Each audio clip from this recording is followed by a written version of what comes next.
What's up, everybody? This is your favorite host, Zila, aka Chester Mbekela.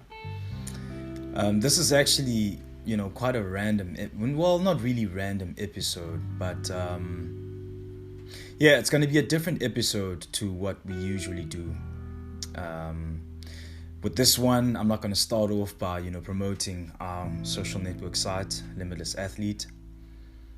I created this episode specifically to pay tribute to my late older brother, Liwa Mbekela. Today is actually his birthday. It's the second birthday that he has left us. So my brother passed away last year, September. I think it was, September 19th was when he passed away. And yeah, it was a really tough time, It was a really tough time. And the one thing that usually happens when you've lost someone is that, you get certain days that remind you of that person. Whether it's their birthday, or obviously the day that they passed, and, the day they were buried as well, But yeah, because today's his birthday, I just really thought just to do something special on his birthday. I thought about, a social media post, but I'm not really on social media like that anymore. Because, for me, social media has just become the trenches. It's not a space that I want to find myself in a lot of the times. Don't get me wrong, there are certain social media platforms that I still, rock with, such as, I still love LinkedIn. LinkedIn's amazing. Instagram, I just use it for business, just to promote the agency.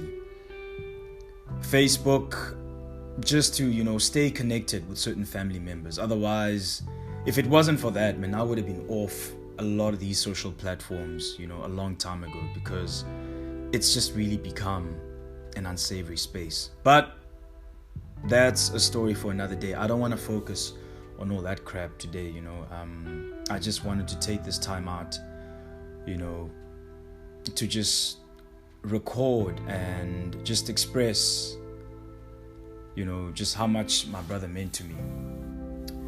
I'm not gonna lie, we weren't the closest. I think because of our age gap, because my brother was 8 years older than me, so there was always an older brother, younger brother type of, respect and relationship and stuff like that. But the one bond that me and Liwa had was through sport.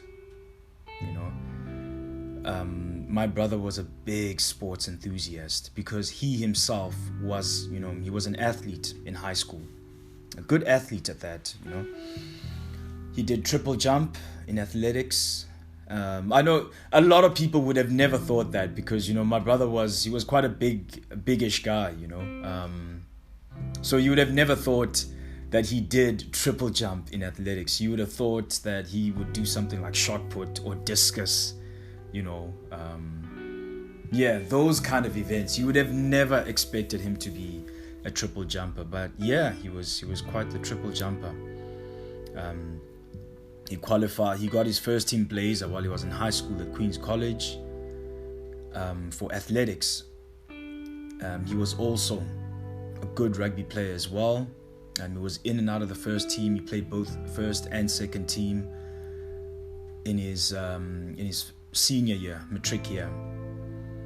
And everybody, from the school, they gave him his props. Everybody who knows the name Liwa, they know what a good athlete he was, in his alma mater at Queen's College. So he definitely had all the credentials to be an avid sports enthusiast. And even though he didn't really play much after he finished high school, he still had a keen interest in sport. And he wasn't one of those guys who only focused on just, rugby or athletics or whatever in terms of being an enthusiast. He had insight on a lot of sports, man. He was a big soccer fan. I remember the first English Premier League team that we supported was Arsenal. And me and him were both supporting Arsenal. But in South Africa, he was always neutral. You know, he was because for a lot of the years we lived in Pretoria, he decided that he was going to support the Pretoria teams. So he was a big Sundowns follower and a big SuperSport United follower as well. You know, I don't want to call him a supporter because he wasn't really those team supporters, but because he was living in Pretoria, he wanted to be loyal to them. You know, he hated Chiefs and Pirates, hated them with a passion. He was always celebrating when they lost, always laughing at them, you know.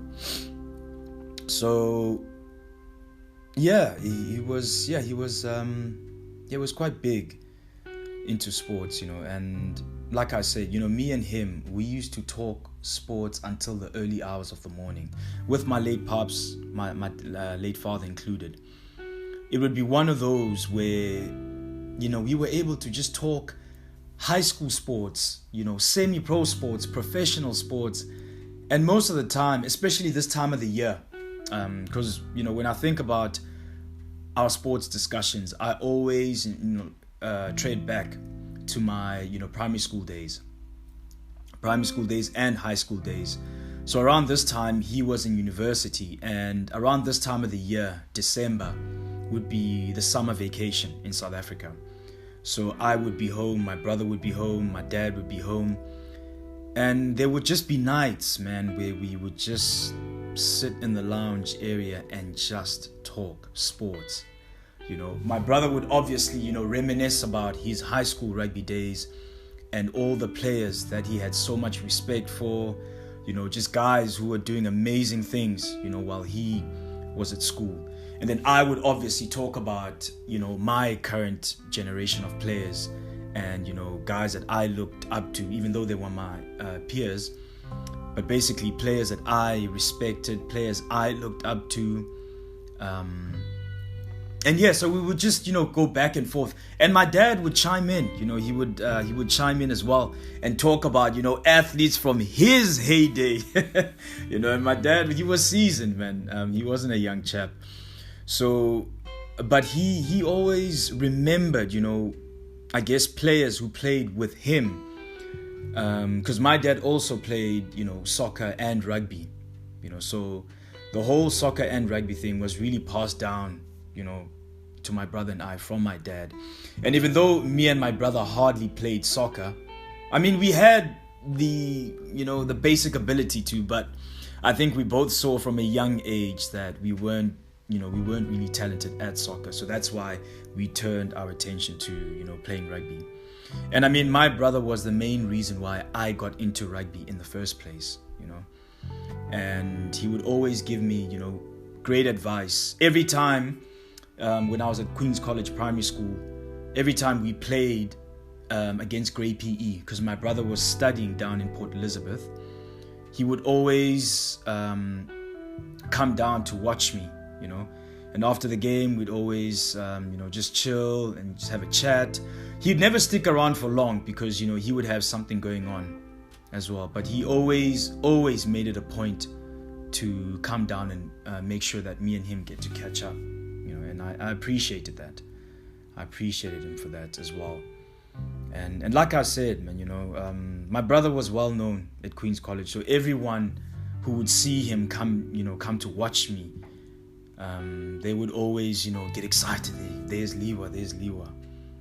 So yeah, man, salute to him for that, you know. Salute to him for that. It meant the world to me that he would come and support. He was my biggest critic. He would criticize me, especially if I had a shit game. He would always tell me that, nah, wasn't your day today, man. Wasn't your day today. But I mean, I knew it. You know, it didn't come from a place of malice. He was just very honest about critiquing me, and which actually, you know, in the long run, it helped me become a better player because it taught me never to settle, you know, type of thing. Because I remember the first time he went to watch me, I was playing C-team rugby. That was in 1999. I was under 11. And then the next time he went to watch me, because we went to Grey every 2 years. So the next time he came to watch me, I was playing under 13A rugby. And then the last time he went to watch me in PE, I was playing under 15 rugby, under 15A. And that would be the last time that he would watch me play at Queen's College, because then I moved to Pretoria. And then the last game that my brother saw me play was my under 21 year, when I was playing for the Falcons under 21. So we were in the semi-final of the under 21 Currie Cup B division, and we were playing the Griffins in Kempton Park at Barnard Stadium, and he and my dad made it out to the game. I think that was the last live game both of them saw me play, because that was also my last provincial game at home in South Africa. So because when we played the final, we played it at the Puma Stadium in Mpumalanga, so they didn't go down to watch that game. Yeah, man, so that was the last time they saw me play live, and it meant the world to me, man, just to have those guys support me. And I think what meant even more to me was the fact that we won that semi-final game, and then we were confirmed to be finalists. I just remember the drive home and with my brother and dad. Just the way they were so proud of me. It really, really, really meant the world to me. And I'm just getting goosebumps just thinking about it, just remembering those days. Yeah, time flies, eh? It fucking flies. But anyway, yeah. Just back to my point about my brother, man. He was a big sports fan and a big enthusiast. And I definitely feel that, if he was still alive, oh man, he would have been excited about this whole podcast thing, and I would have definitely had him on, because like I say, my brother had so much insight about the game of rugby, about the game of football. His opinions were valid. Like, he's not someone where you would listen to him talk about sport and be like, man, shut the fuck up. Nah, you would actually listen to his points and views, because he had some valid points. He had some valid points. And I mean, our main discussion between me and him would always be, about the South African rugby system and just how fucked it is, And then, I'm actually remembering now. He was actually at my leaving party for when I was selected for the SA Students Rugby League World Cup team. My brother actually made it out there as well. I was allowed to invite some of my family. So I invited my older brother, his wife, and my sister and her friend. They came to support me when I was being capped and given my blazer and cap. So yeah, man, it was a proud moment, and I'm just so happy that I got to share that moment with him, because I know how much he was a big rugby fan and rugby enthusiast. So yeah, man, so I just thought on his birthday I would just pay tribute to Liwa and just express how much he meant to me, how much his support meant to me. And like I say, I'm not going to pretend like me and him were the closest of brothers. We weren't. And especially because of the fact that for the last few years I'd been living abroad. We'd catch up every now and then. But I wouldn't say that we were the closest of brothers, but he knew how much he meant to me, and I know how much I meant to him. I know he was proud of me, And yeah, man, so last year he passed away. It really was a dark time in my life, That was a very tough few months that I had to face after losing him. And the message that I just want to send to anyone who's listening out there, man, is, if there's one thing I learned from my brother's life, is it's important to chase what you love. It's important to do what you love. My brother was one of those people where he was so talented and so gifted, but I think the one mistake he made in life was he pursued things that he believed that people wanted for him instead of what he wanted for himself. And I think in turn, that ended up being, to his detriment, because now he was left, with a degree that he didn't want. In a career, he felt trapped in a career that he just didn't find satisfying, So that's why I'm always going to be a champion and a preacher to people out there that do what you love. It's important to do what you love. Don't do what other people think you should be doing just because you might be good at a certain thing. All right? That's what I'm going to preach to you. That's all I'm going to say about that. But I don't want to focus on that. I wanted to just take this time to just really honor my brother. And just, just let the world know that I really appreciated the support that he gave to me. And that, I'm going to push this podcasting thing. We're going to push it till the wheels fall off, because I know that it's something that he would have definitely wanted to be a part of. I mean, to fucking sit around and talk sports. Dude, if he was alive, man, I know that, we would be killing this podcast thing, because I know that me and him would have been able to have some, solid debates about rugby, about football, about any sport that, that comes to mind that we could talk about. So, and I think that's another reason why I was inspired to become a sports agent. And I know that, he would have been so proud of me for becoming a sports agent, because I told him back in 2009 that when I'm done playing sport myself, I want to give back by becoming an agent. So while I'm here, while I'm breathing, I'm living in the notion that he's still breathing as well, because I'm pretty much carrying out everything that me and him used to talk about.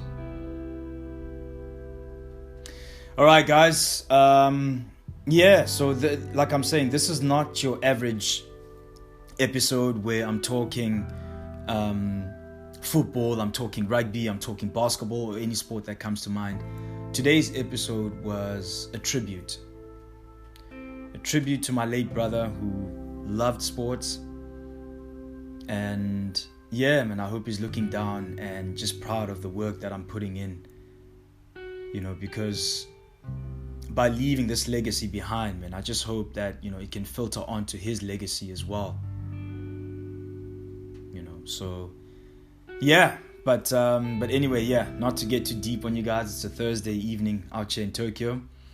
We're pushing, working hard. The transfer windows around the corner, so we're definitely putting in the effort, putting in the work. And I hope everyone is well. Take care of your loved ones. If you didn't lose anyone during 2020, during the whole COVID period, be very, very, very grateful. But yeah, with that being said, this is your host, Zila, aka Chester Mbekela, and you've been listening to Sports Biz from an agent's perspective.